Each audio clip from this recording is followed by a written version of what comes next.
Hi, this is Dr. Mike with week 3 of Change Management, Change in Organizational Management. Keep in mind, please, that our class ends on Friday, so Friday night you should have all of your work submitted.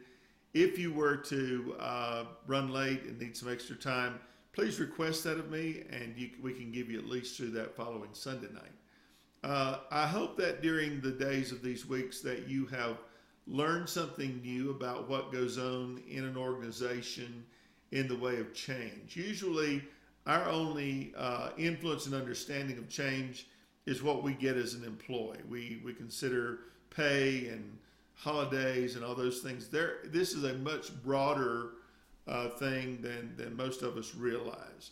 We talked a little bit last week about employee environment and involvement and work design. And work design has a lot to do with how satisfied you are as an employee, how hard you work, and what you have to do in order to bring home the bacon each week to take care of your family.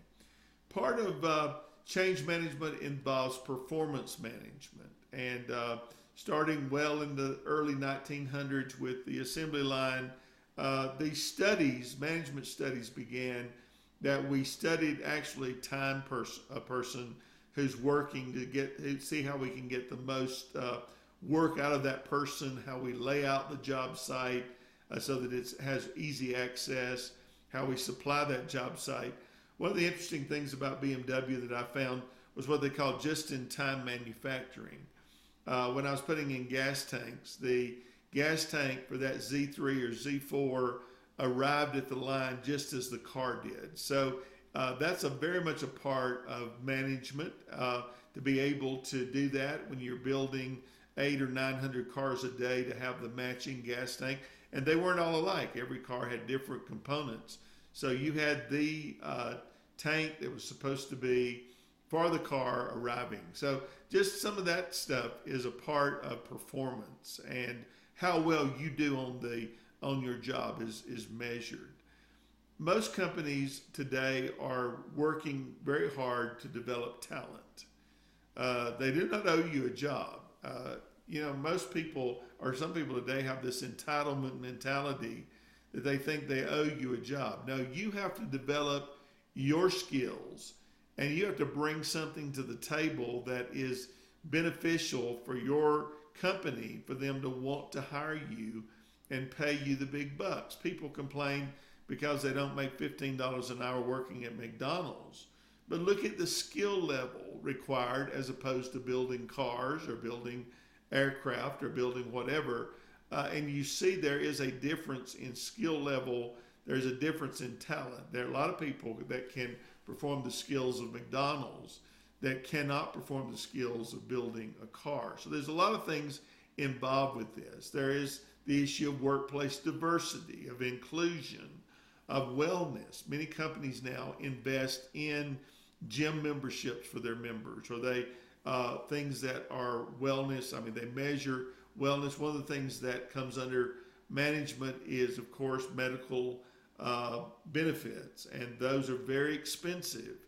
And so it becomes a bigger and bigger issue when you have employees that don't take care of themselves, or that smoke, or that drink, or that do drugs. All those things raise the cost of manufacturing that has to get passed along to the consumer.